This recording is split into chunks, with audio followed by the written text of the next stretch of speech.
Sir ములుగులో ఒక SI ఆత్మహత్య చేసుకున్నారు అనే న్యూస్ ఇప్పుడు చాలా సెన్సేషనల్ అయింది సార్. అయితే ఏంటంటే అది నక్సలైట్ల ఎన్కౌంటర్ వల్ల ఆత్మహత్య చేసుకున్నారని కొంతమంది, లేదు ప్రేమ విఫలం అవ్వడం వల్ల ఆత్మహత్య చేసుకున్నారని ఇలా రకరకాల న్యూస్ వినిపిస్తున్నాయి. అసలు ఆయన ఎందుకు ఆత్మహత్య చేసుకున్నారు అంటే? మనకి కంప్లీట్ డీటెయిల్స్ ఇప్పటివరకు రాలేదు. ఎందుకంటే పోలీసులు అఫీషియల్‌గా డీటెయిల్‌గా ప్రెస్ మీట్ పెట్టి ఏం జరిగిందో చెప్పలేదు. బట్ దీని మీద కొన్ని రకాల కథనాలు వస్తున్నాయి. ఆ కథనాలు ఏంటి? ఎందుకు ఆత్మహత్య చేసుకున్నాడు? ఇప్పటివరకు మనకున్న సమాచారం ఏంటి? దీన్ని బేస్ చేసుకొని మనం విశ్లేషించుకుందాం. యాక్చువల్‌గా ఏం జరిగిందంటే మొన్న సండే మార్నింగు ఎస్ఐ ఈయన పేరు రుద్రారపు హరీష్ ఈయన పేరు. ఈయన ములుగు జిల్లాలో వాజేడు పోలీస్ స్టేషన్లో ఎస్ఐగా చేస్తున్నాడు. ఈయన ఒక అమ్మాయిని తీసుకొని కారులో సండే మార్నింగు ఫెరిదో రిసార్ట్స్ అని అక్కడ గోదావరి పూసూరు గోదావరి బ్రిడ్జ్ దగ్గర ఫెరిదో రిసార్ట్స్ అని ఉన్నాయి. ఆ రిసార్ట్కి ఈవినింగ్ 7కి అమ్మాయిని తీసుకొని ఆ రిసార్ట్స్కి వెళ్ళాడు. అక్కడ రూమ్ బుక్ చేసుకున్నాడు. ఆ తర్వాత కూడా మార్నింగ్ ఏదో బయటకు వెళ్ళి వచ్చాడు. దాని తర్వాత తలుపులు తీయలేదు, తలుపులు కొట్టినా కూడా తీయలేదు. పోలీసులకి ఇన్ఫార్మ్ చేశారు. పోలీసులు వచ్చి చూస్తే లోపల రక్తపు మడుగులో ఆయన పడి ఉన్నాడు. ఆయన దగ్గర ఉన్న సర్వీస్ రివాల్వర్తో కాల్చుకున్నట్టుగా తెలిసింది. బెడ్ అంతా బ్లడ్ ఉంది. సో దీని మీద ఇప్పుడు విచారణ జరిపారు. ఎవరు ఈ రాజేష్, ఎవరు హరీష్, ఎవరు ఈ హరీష్, ఎస్ఐ హరీష్ చనిపోవడానికి ఏం కారణాలు అన్నప్పుడు రకరకాల కథనాలు వచ్చాయి. ఒకటి ఏంటంటే ఇదే పోలీస్ స్టేషన్ పరిధిలో మావోయిస్టులు ఒక 1 వీక్ బ్యాక్ ఒక ఇద్దరు ఇన్ఫార్మర్ని చంపారు. ఆ ఇన్ఫార్మర్ని, వాళ్ళు కూడా గిరిజనులు, ఇన్ఫార్మర్ని చంపిన దానికి సంబంధించి ఈయన మీద ఉన్నతాధికారులు ప్రెజర్ వచ్చిందని ఈ ఎస్ఐ మీద, హరీష్ మీద.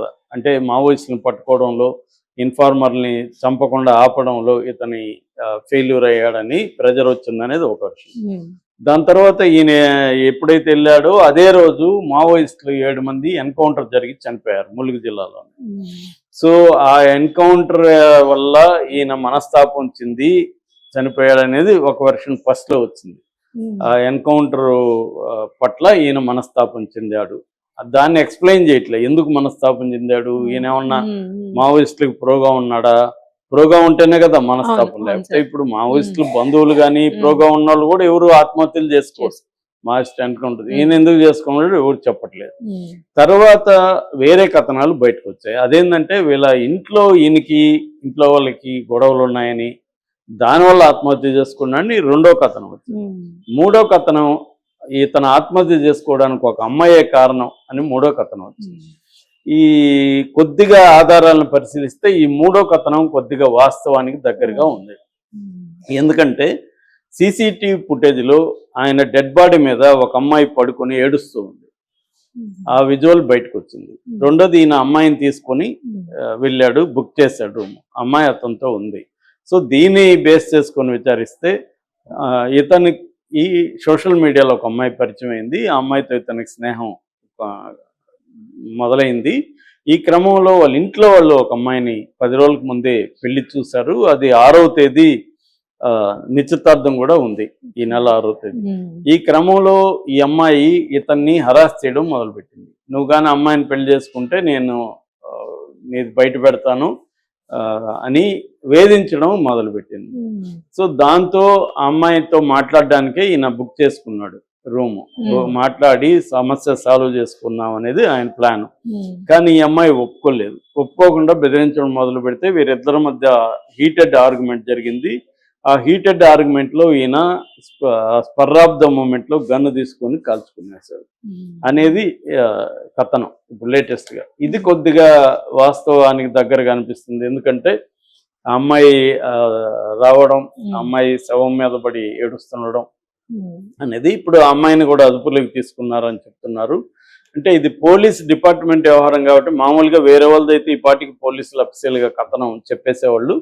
పోలీసుల డిపార్ట్మెంట్ వ్యవహారం కాబట్టి కొద్దిగా ఆచితూచి వ్యవహరించాల్సి ఉంటుంది. ఇందులో మావోయిస్ట్ కోణం కూడా ఉందా అనేది కూడా వాళ్ళు ఇప్పుడు, ఎందుకంటే పోలీసులు అనేవాళ్ళు మామూలుగా ఇన్వెస్టిగేషన్ మెథడ్స్ ఎలా ఉంటుందంటే డౌట్ ఎవ్రీబడి అనేది ఉంటుంది. అంటే ఒకేసారి కన్క్లూజివ్గా కాకుండా కొంత ఓపెన్గా ఉంటారు వాళ్ళు, ముందే క్లోజ్ చేసేయకుండా కేసుని. సో ఒక్కోసారి ఏమంటే డిసెప్టివ్ రీజన్స్ కూడా బయటకు ఉంటాయి. డిసెప్టివ్ రీజన్ కన్విన్సింగ్ గా కూడా ఉండొచ్చు. అంత మాత్రాన అదేనా అనేది వేరే కోణాల్లో కూడా వాళ్ళు ఎక్స్ప్లోర్ చేస్తారు. అందుకని ఇప్పుడు వాళ్ళ ఫోను తర్వాత వీళ్ళిద్దరి మధ్య ఎలాంటి చాటింగ్ జరిగింది, ఇంకా అవసరమైతే ఫోన్ రికార్డ్స్, కాల్ రికార్డ్స్ ఇవన్నీ సంపాదించడం. అట్లాగే వాళ్ళ ఇంట్లో వాళ్ళకి ఏమన్నా విషయాలు తెలుసా, ఈయన ఏమన్నా చెప్పాడా, ఈయన బలవంతంగా వాళ్ళ ఇంట్లో వాళ్ళు ఫోర్స్ చేశారా అమ్మాయిని పెళ్లి చేసుకోమని.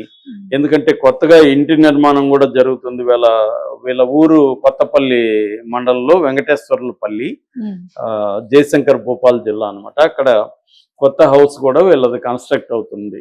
అంటే ఒక పక్క పెళ్లి లోపల హౌస్ ని ముగిద్దాం అన్న ప్లాన్ లో జరుగుతుంది. సో అంటే కొత్త పెళ్లి చేసుకుని కొత్త ఇల్లు నిర్మాణం ఇలాంటి ఒక దశలో ఈయన మామూలుగా అయితే ఆత్మహత్య చేసుకునే పరిస్థితి లేదు. సో ఈ అమ్మాయి ప్రెజర్ వల్లనే ఆయన ఆత్మహత్య చేసుకున్నాడు అనేది కన్విన్సింగ్ గా ఉంది. లేదు పోలీసులు ఏమన్నా దాచిపెట్టి అసలు విషయాన్ని ఈ అమ్మాయితో లింక్ చేసి ఇచ్చేస్తున్నారా, పోలీసుల ప్రెజర్ వల్లే, అధికారుల ప్రెజర్ వల్లే ఆత్మహత్యలు చాలా కూడా జరుగుతున్నాయి. అధికారుల ప్రెజర్ వల్ల కూడా ఆత్మహత్యలు చేసుకునే సంఘటనలు ఉంటాయి. ఏదేమైనా కన్క్లూజివ్ ఎవిడెన్స్ అనేది ఇప్పటి వరకు దీంట్లో వచ్చినట్టుగా లేదు. కన్క్లూజివ్ ఎవిడెన్స్ వచ్చినాక పోలీసుల ఇది వస్తుంది. అట్లాగే దానికి ఒకవేళ ఏమన్నా తల్లిదండ్రులు, బంధువులు లేదు ఇది ప్రెజర్ వల్లే అయిందని చెప్పడానికి వాళ్ళ దగ్గర కూడా ఆధారాలు ఉండాలి. ఎందుకంటే ఇతనేమన్నా తన ప్రెజర్ వాళ్ళ ఇంట్లో ఎవరితోనో షేర్ చేసుకుంటాడు కదా, నాకు ఇట్లా అధికారులతో ప్రెజర్ ఉంది. జనరల్ గా ప్రెజర్ ఉంటుంది. ఎందుకంటే ఒక మావోయిస్టులు మళ్ళీ తెలంగాణలో ఎంటర్ అయ్యి ఒక ఇద్దరు ఇన్ఫార్మర్ని పేరుతో గిరిజనులు చంపారంటే ఖచ్చితంగా ప్రజాప్రతినిధులు అందరూ కూడా పోలీసుల మీదనిగా మీరు ఫెయిల్యూరు, మీ వల్ల ఇలాగ జరిగింది, రేపు పొద్దున వాళ్ళు ఇక్కడ బలపడితే మాకు ఇబ్బంది, ఇవన్నీ ప్రెజర్స్ అనేవి ముఖ్యంగా మావోయిస్ట్ ఏరియాల్లో పోలీసుల మీద తీవ్రమైన ఒత్తిడి అన్ని వైపుల నుంచి ఉంటుంది అన్నమాట. ఒక పక్క వీళ్ళకి మావోయిస్టుల మీద సింపథెటిక్ గా ఉండే పోలీస్ ఆఫీసర్లు కూడా ఉండొచ్చు. అలాంటి వాళ్ళకి ఏంటంటే ఇబ్బంది ఉంటుంది అటు ఇది. ఇప్పుడు ఏంటంటే ఈ ఎన్కౌంటర్ కూడా పట్టుకొని వాళ్ళని కొంతమంది విషం పెట్టి అంటే మత్తు పదార్థం ఇచ్చి కలిపి వాళ్ళని ఆ తర్వాత ఎన్కౌంటర్ చేశారనే ఇది కూడా వస్తుంది. హైకోర్టులో కేసు కూడా నడుస్తుంది దీని మీద. సో దీనికి ఏమైనా లింక్ ఉందా అనేది కూడా మనమైతే ఇప్పుడు కొట్టిపారేయలేము. ఉన్నంతలో కన్విన్సింగ్ థియరీ అయితే ఇది కనిపిస్తుంది. ఎందుకంటే అమ్మాయి వెళ్ళడం, అమ్మాయి చనిపోయినాక వచ్చి మామూలుగా తను కాల్చుకున్నాక అమ్మాయి చెప్పాలి కదా, అదేం చెప్పకుండా అమ్మాయి పారిపోవడం. కానీ సీసీటీవీ ఫుటేజ్ అంటే ఇప్పుడు బెడ్ ఉంది అక్కడ, ఒక రూమ్ లో బెడ్ ఉంటే బెడ్కి సీసీటీవీ ఫుటేజ్ ఉంటే అది ఎలా అలో చేస్తారు అనేది ఒక వెర్షన్. సో ఇలాగ అనేక అనుమానాలు ఉన్నాయి. హోటల్లో మామూలుగా ఇప్పుడు హోటల్లో మనం గది భార్య భర్త గది తీసుకుంటే సీసీటీవీ ఫుటేజ్ అక్కడ ఎట్లా ఉంటుంది, ఉండకూడదు కదా, మరి ఈ విజువల్ ఎట్లా బయటకు వచ్చింది, ఇవన్నీ ప్రశ్నలు అయితే ఉన్నాయి. దీనికి ఇంకా సమాధానాలు రావాల్సి ఉంది.